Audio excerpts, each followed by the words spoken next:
Je dépose mes rêves à tes pieds.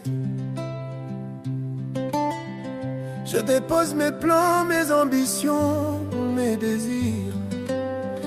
J'ai trop voulu faire à ma manière, mais aujourd'hui je veux seulement ce que toi tu veux pour moi. Même si je ne comprends pas, même si le chemin me semble dur, je choisis ton plan, pas le mien. Non pas ma volonté, mais la tienne. Abandon selonté. Oh Adonai, Spero, Magavo, Escuro Vere Mararu. 2 Corinthiens 5, le verset 16. Ainsi, dès maintenant, nous ne connaissons personne selon la chair. Et si nous avons connu Christ selon la chair, maintenant nous le connaissons plus de cette manière. Nous ne le connaissons plus de cette manière. Père, je bénis ton nom pour ta parole, qu'il me soit permis de la transmettre dans toute sa véracité, que la gloire et l'honneur te reviennent, dans le nom puissant de Jésus-Christ. Amen, amen. Dis avec moi, voir tel que j'ai été vu et connaître tel que j'ai été connu. Voir tel que j'ai été vu, connaître tel que j'ai été connu. Un regard nouveau. Un regard nouveau. Après la déchirure du voile, mon ami, tu n'as plus le droit de continuer à regarder les choses comme tu avais l'habitude de les regarder. Tu n'as plus le droit de voir les choses comme tu avais l'habitude de les voir. Si tu gardes, mon ami, un regard avec une perspective charnelle, tu ne verras que des choses charnelles. Alors ce matin, je suis venu te convier de la part de l'Éternel à changer de regard et adopter une attitude nouvelle. La Bible déclare, mes amis, que Dieu est esprit et il faut que ceux qui l'adorent, l'adorent en esprit. Tu ne peux pas vouloir connaître Dieu qui t'a connu en esprit, charnellement parlant. Beaucoup de personnes aujourd'hui sont bloquées dans leur marche avec Dieu. Parce que depuis des années, elles essayent avec la chair. Elles essayent d'évoluer avec la chair. Elles essayent de regarder avec la chair. Elles essayent de comprendre Dieu avec leur intellectuel. Elles essayent de comprendre Dieu avec leur raison. Dieu est au-delà de la raison. Aussi longtemps que tu vas vouloir comprendre et connaître Dieu logiquement, la révélation et la manifestation de Dieu dans ta vie sera toujours biaisée et sera toujours limitée. Oh, pourquoi, mes amis? Parce que la manifestation de Dieu dans nos vies sera toujours proportionnelle à la dimension et la qualité de révélation que nous aurons de ce Dieu. Écoutez-moi, la Bible va dire dans le livre de Jérémie, chapitre 1, « Avant que tu ne sois dans le sein de ta mère, je te connaissais. Je t'ai choisi et je t'ai établi prophète des nations, mes amis. » Dans le livre de Éphésiens, chapitre 1, il dit, « Before the foundation of the world » avant la fondation du monde, il nous avait choisis. Nous avons été choisis. Nous avons été sélectionnés.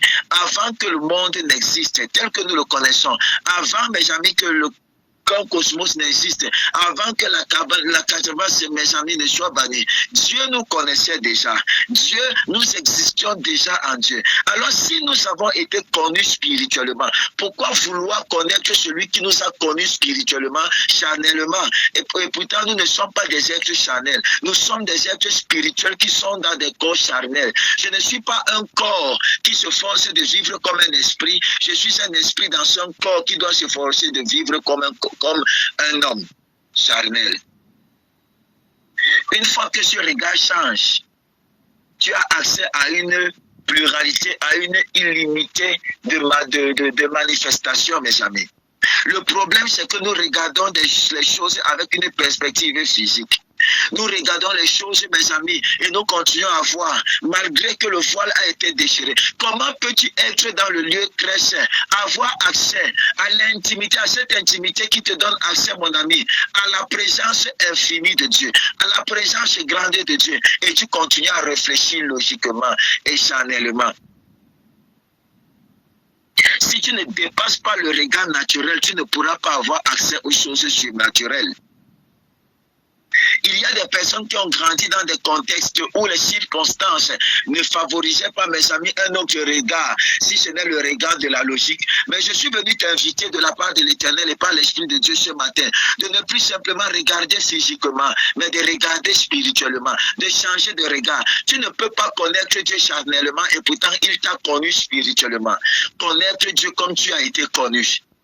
Maintenant que tu as reçu la vie de Dieu, tu dois apprendre à t'approcher de Dieu spirituellement, élever ton esprit à la même dimension que Dieu. Le problème, mes amis, c'est que lorsque nous sommes dans la présence de Dieu, nous élevons notre chair, nous élevons notre pensée, nous élevons notre volonté. Si nous ne changeons pas de dimension dans la dimension de Dieu, mes amis, nous n'aurons pas accès à la plénitude de Dieu. Est-ce que je peux avancer ce matin? Jusqu'ici, on se comprend. Est-ce que jusqu'ici on se comprend, Françoise, Nadège? Est-ce qu'on se comprend, mes amis? Augré, est-ce que ça passe? Flo, est-ce que ça passe?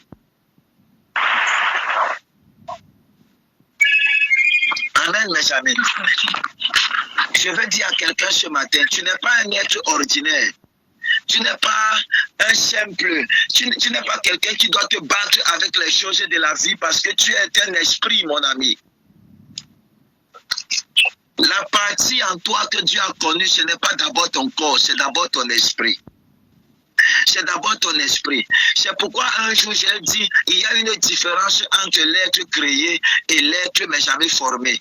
Il y a une différence entre l'homme créé et l'homme formé. Dieu va dire, créons l'homme à notre image. La création, c'est l'esprit. C'est celui qui existait dans Dieu.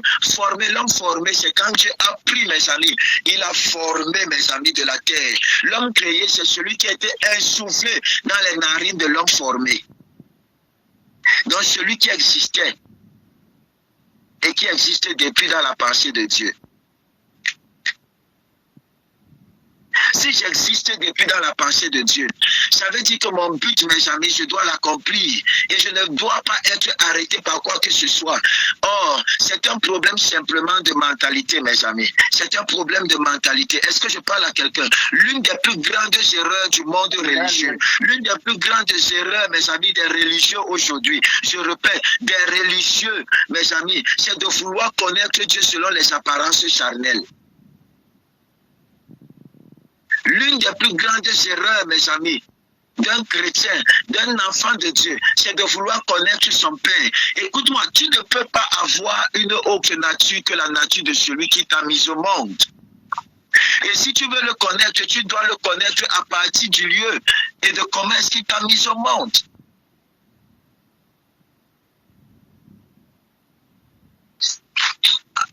Donne-moi un amen et j'avance.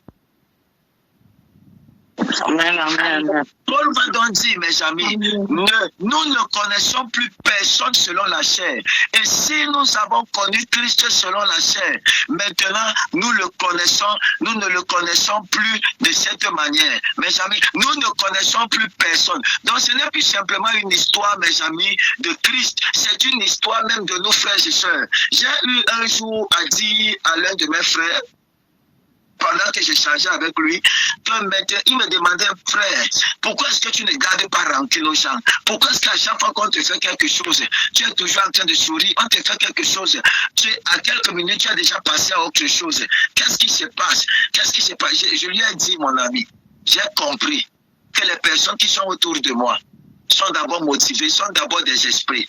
Et lorsque quelqu'un veut poser une action, il ne la pose pas d'abord physiquement, il la pose d'abord spirituellement. Mes amis, les hommes que vous avez à gérer, vous ne gérez pas seulement des hommes, vous gérez des esprits. Tu es responsable dans une entreprise. Ce sont des esprits qui sont devant toi que tu gères. Alors lorsqu'une action est posée, je comprends l'action en fonction de l'esprit qui anime la personne-ci. Amen. Je comprends l'action de cette personne en fonction de l'esprit qui est derrière lui. Tu poses une action, je peux déjà connaître quel est l'esprit qui t'a animé. Quel est l'esprit qui t'a motivé. La Bible déclare que Jésus-Christ va dire à Pierre, arrière de moi Satan. Est-ce que Pierre était Satan? Non. C'était que sur le champ, la pensée qui animait Pierre n'était pas de Dieu, mes amis. Oh my goodness. Sur le champ, la pensée qui animait Pierre n'était pas de Dieu. Donc un homme de Dieu peut être animé par les pensées de Satan, oui. Parce que tout est esprit, mes amis. Comment celui qui marche avec Dieu, le disciple de l'enthousiasme, mes amis, quelque temps après avoir dit que tu es pierre, sur cette pierre je bâtirai mon église, et puis tu viens dire que arrière de moi Satan, tu peux finir l'adoration, mon ami, monter un esprit et quelques secondes plus tard, être manipulé par les mauvais esprits. Je veux que tu commences à regarder le monde, pas simplement avec ta tête, mais avec le regard de l'esprit. Amen. Amen. Amen. La révélation du Christ ne peut être aperçue par les sens. La révélation du Christ ne peut être aperçue par l'intelligence, mais par l'esprit, mes amis. Tant que tu connais Jésus-Christ selon la chair, fils, tant que tu connais Jésus-Christ selon la chair, frère, tant que tu le connais comme fils de Marie, comme fils de Nazareth, comme le charpentier de Galilée, tu te limites à l'homme historique, mon ami, pas au Seigneur glorifié. Pas au Seigneur glorifié. Si tu connais encore les croyants selon leur chair, selon la chair origine, mes amis, selon leur origine, mes amis, leur famille, leur faiblesse du passé, tu nies la réalité de la nouvelle création en eux. Si je te regarde simplement en fonction de ton passé, je te regarde simplement en fonction de ton origine, mon ami. En fait, même ton origine, même elle est céleste, elle est maintenante, elle est divine, elle vient du ciel, elle est sioniste. Ne cherche pas dans le dictionnaire, c'est pour le prophète Emmanuel. Amen. Tu es un habitant du ciel, tu es un sioniste, mon ami. Est-ce que je parle à quelqu'un?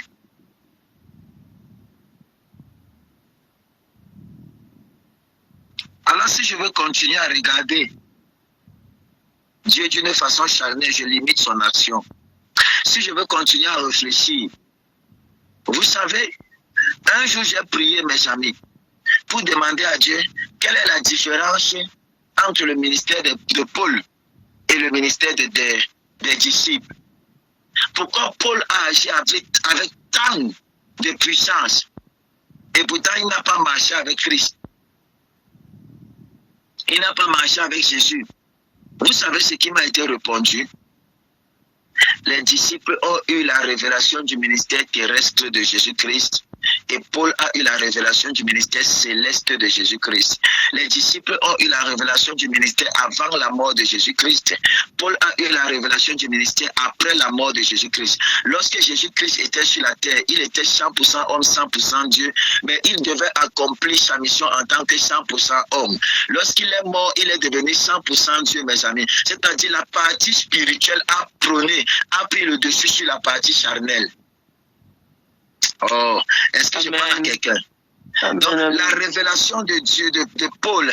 Paul a connu Jésus dans l'esprit. Les disciples ont connu Jésus-Christ dans la chair. Paul a connu Jésus-Christ, le Christ glorifié.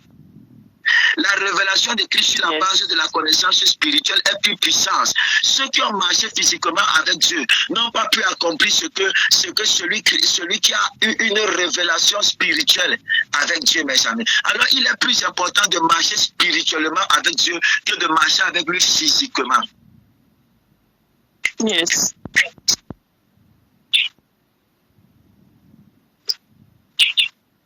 Hein, Félicia? Ça passe, Félicia. Tu écoutes? Christelle, tu écoutes? Amen. Amen. Donc, grandir dans la révélation et dans la marche avec Dieu, mes amis, implique de changer son regard et son entendement en ce qui concerne les choses divines. Divine, autant pour moi. En ce qui concerne notre relation avec Dieu, nous devons désormais aborder l'histoire de la foi, de la croix, pas avec un œil physique, pas avec une mentalité charnelle, mais avec une mentalité spirituelle. Tu veux plus de Dieu? Tu vas aller en profondeur? Change ta façon de voir. Amen. Amen. Amen. Connaître Christ, mes amis, selon la chair, c'est voir son humanité sans saisir sa divinité. Connaître Christ selon l'esprit, c'est voir sa divinité manifestée dans son humanité. C'est comprendre que la croix a mis fin, mes amis, à tout ce qui était selon la chair. Vous comprenez? Connaître Christ selon la chair, mes amis, c'est voir son humanité sans saisir sa divinité. Mais connaître Christ selon l'esprit, c'est voir sa divinité manifestée dans son humanité. C'est comprendre aussi, mes amis, que la croix a mis fin à tout ce qui était selon la chair. Colossiens chapitre 1, le verset 27 dira ceci. Mes amis, Jésus de Nazareth, la Bible va dire, Colossiens va dire, Christ en vous, l'espérance de la gloire. Écoutez-moi, la religion s'arrête à Jésus de Nazareth, mais la révélation du Saint-Esprit te conduit, mon ami, à Christ glorifié.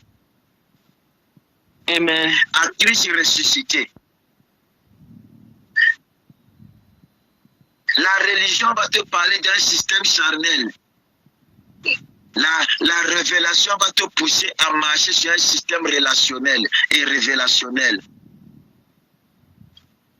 C'est pourquoi Paul va préciser, mes amis, dans 2 Corinthiens 5, le verset 17, mes amis, si quelqu'un est en Christ, il est une nouvelle création. Si les choses anciennes sont passées, voici toutes choses sont faites et sont devenues nouvelles, mes amis. Le mot nouvelle ici, là, ne veut pas dire réparer ou réformer, mes amis. Il signifie d'une autre nature, d'un autre ordre, d'une autre espèce. La nouvelle création, mes amis, n'est pas une amélioration de l'ancienne, mes amis.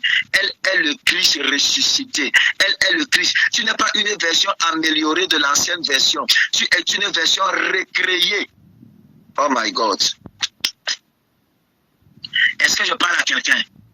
Tu n'es pas une version améliorée. Tu es une version recréée. Un nouveau prototype fait à partir de Christ, mon ami. Amen. Dans la nouvelle création n'est pas une amélioration, mes amis, de l'ancien homme. C'est, mes amis, le Christ ressuscité se manifestant en toi. C'est pourquoi je vous ai dit, mes amis, que, mes amis, la mort et la résurrection de Jésus-Christ ne concernent pas seulement le salut, mes amis. Le salut n'est pas simplement le fait d'être sauvé, c'est le fait d'être recréé en Christ, mes amis. Recréé en Christ. Amen, amen, amen, amen. Quelqu'un dit avec moi le fondement de l'identité. Le fondement de l'identité. Le fondement de l'identité. Le fondement de l'identité, mes amis, implique de comprendre le mystère de la mort et de la résurrection. Or, le mystère de la mort et la résurrection, c'est comprendre que, mes amis, c'est avoir la conscience épignostique, c'est-à-dire équilibrée, mes amis, du fait que tu sois mort charnellement avec Jésus-Christ et ressuscité spirituellement avec Jésus-Christ. Si Jésus-Christ a fini avec la chair à la croix et qu'il a ressuscité en esprit, mes amis, et qu'il a ressuscité, lorsque Marie a apparu, il a dit, ne me touche pas encore, parce que je ne suis pas encore monté vers le Père. Écoutez-moi, mes amis, écoutez-moi parfaitement. Ça veut dire, mes amis, que ce qui doit prôner dans ma vie, c'est d'abord le côté spirituel. I am a spirit.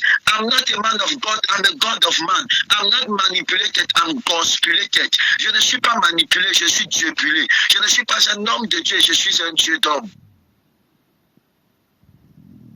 I'm a spirit that dwells in body. Je suis un esprit qui vit dans un corps et non un corps qui veut devenir un esprit.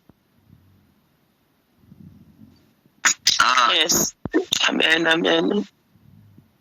Une fois que tu comprends ça, tu es inarrêtable, tu es instoppable. Est-ce que je parle à quelqu'un? Paul va dire ceci dans le livre de 2 Corinthiens chapitre 5. Dans le livre de 2 Corinthiens chapitre 5, le verset 14. Si un seul est mort pour tous, alors tous sont morts. Si un seul est mort pour tous, alors tous sont morts. Mes amis, s'il est mort pour nous tous, nous sommes morts avec lui.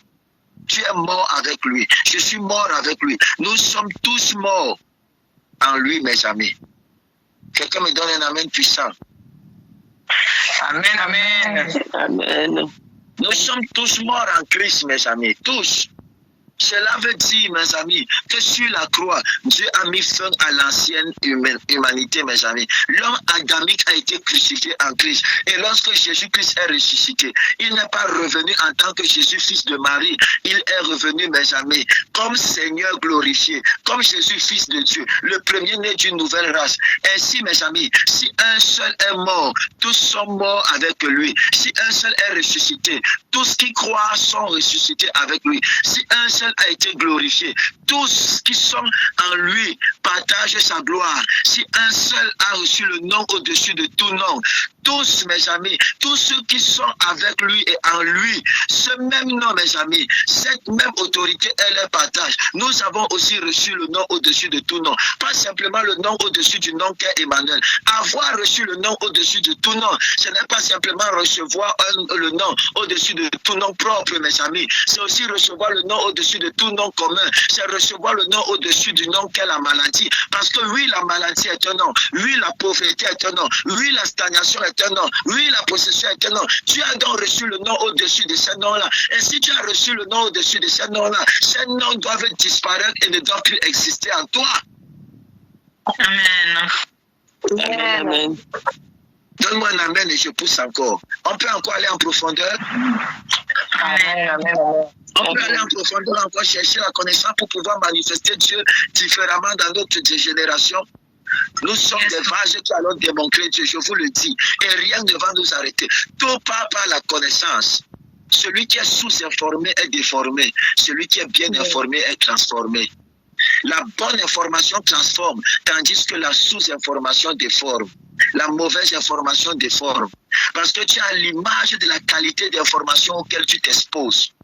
Tu t'exposes à la mauvaise connaissance. Tu es formé par cette mauvaise connaissance. Tu t'exposes à la bonne connaissance. Tu es formé et transformé par cette connaissance. Pouvons-nous aller encore en profondeur? Amen. Amen. Est-ce que je peux tenir ta main pour aller encore dans les eaux profondes? Pouvons-nous plonger dans les eaux profondes? Yes. Écoutez-moi. L'œuvre de la croix, mes amis, le cœur de l'évangile, c'est notre union avec Christ dans sa mort, dans sa résurrection et dans sa gloire. C'est ça le cœur de l'évangile. Notre union avec Christ dans sa mort, dans sa résurrection et dans sa gloire. Père, Jean chapitre 17, je leur ai donné la gloire que tu m'as donnée, afin qu'ils soient un, comme je suis un avec toi, toi en moi et moi en eux. Si nous formons un seul et une seule même nature avec Dieu, mes amis, nous sommes son prototype, mes amis. Quelqu'un dit avec moi l'insulte à l'œuvre parfaite de Christ. Dis avec moi l'insulte à l'œuvre parfaite de Christ. N'aie pas peur, dis-le.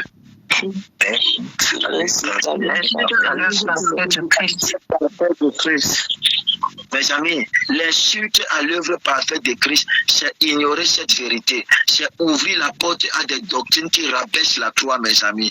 Qui te disent que tu es petit. Qui te disent que cette doctrine-là, qui te disent que tu es indigne, que tu ne mérites pas, que non, ton péché t'a éloigné de Christ, que tu n'as plus le droit d'être dans la présence de Dieu. C'est l'insulte à l'œuvre parfaite de la croix. C'est d'essayer de pousser les hommes à marcher sur la base d'un système méritoire pour pouvoir mériter le salut. Nous ne le méritons pas et nous n'allons jamais le mériter. Christ est mort pour nous et nous ne pouvons rien faire pour mériter cela. Il n'y a rien que nous puissions faire qui sera comparé et valable, mes amis, à la hauteur de cette œuvre. Dieu quittant son trône, venant sur la terre, prenant une forme corporelle, il est déjà mort. Tout ce que nous pouvons faire, c'est accepter simplement, mes amis. L'insulte, mes amis, à l'œuvre de la croix, mes amis, c'est ainsi, c'est affirmer que la nouvelle création peut être, mes amis, limitée.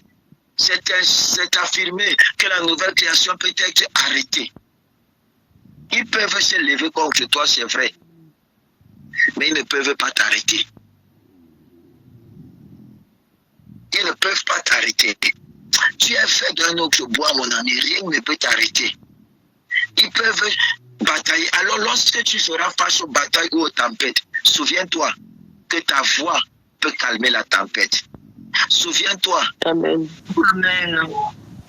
que tu as le glaive à l'intérieur de ta bouche pour couper la tête de Goliath. Souviens-toi. Peu importe le géant qui est devant toi, souviens-toi que celui qui est en toi et avec qui tu es un peut vaincre Goliath. Yes. Est-ce que je parle à quelqu'un? Amen, amen, amen.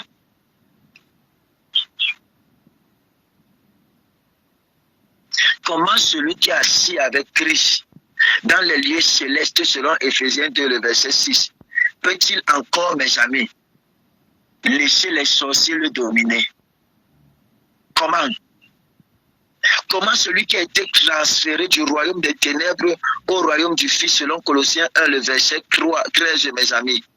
Comment pourrait-il encore, mes amis, être soumis à la domination des puissances? Comment? C'est une insulte à l'œuvre parfaite de Christ, mes amis. Une négation de sa victoire totale.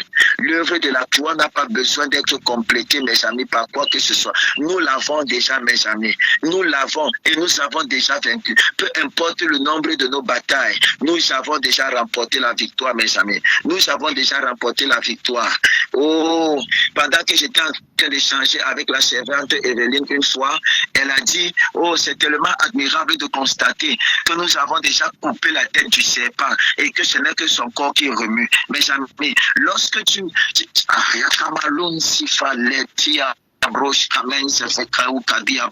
écoutez-moi, mes amis, cet ennemi est déjà vaincu. N'aie pas peur de lui. N'aie pas peur. Je vais te dire comme mon neveu, lorsqu'il était petit, me disait souvent, sois pas peur, tonton, sois pas peur. Donc, n'ayez pas peur, mes amis. Est-ce que je parle à quelqu'un? Amen. Dis avec moi, changer de regard. Changer de regard. Changer de regard. Voir comme Dieu nous a vus. Écoutez-moi, le véritable combat du croyant d'aujourd'hui n'est pas d'abord contre la sorcellerie.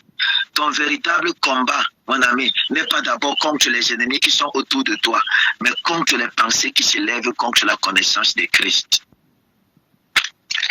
C'est la véritable bataille là-bas, mon ami. 2 Corinthiens 10, le verset 5 va le dire. Tant que tu ne vois pas ce que Dieu voit, tu vivras en dessous de ta position. Amen. Est-ce que je parle à quelqu'un? Tant que tu ne vois pas ce que Dieu voit, tu ne vivras pas ce que Dieu a prévu que tu vives. Amen. Amen. Est-ce que je parle à quelqu'un? Amen, papa. Quand tu comprends que tu es mort avec Christ, ressuscité avec Christ, glorifié avec Christ, tu cesses de chercher certaines choses, mon ami. Ce que tu cherches, c'est la connaissance. Tu marches dans la liberté. Amen. Alors ne te reconnais plus dans la chair. Il ne reconnaît plus Christ selon la chair. Vois-toi comme un esprit. Tu es grand. Tu as la puissance en toi. Dieu vit en toi. Christ est glorifié. Et il se glorifie au travers de toi. Tu es le prototype même de la génération créée par Dieu pour dominer. Tu es donc un être appelé à dominer et non à être dominé.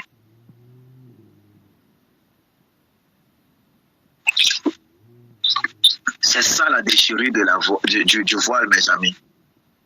Le voile ne peut pas être déchiré et tu continues à voir le voile devant toi. Ce voile a été ôté. Amen. Puisse l'Éternel te bénir au nom de Jésus-Christ. Amen. Amen, amen.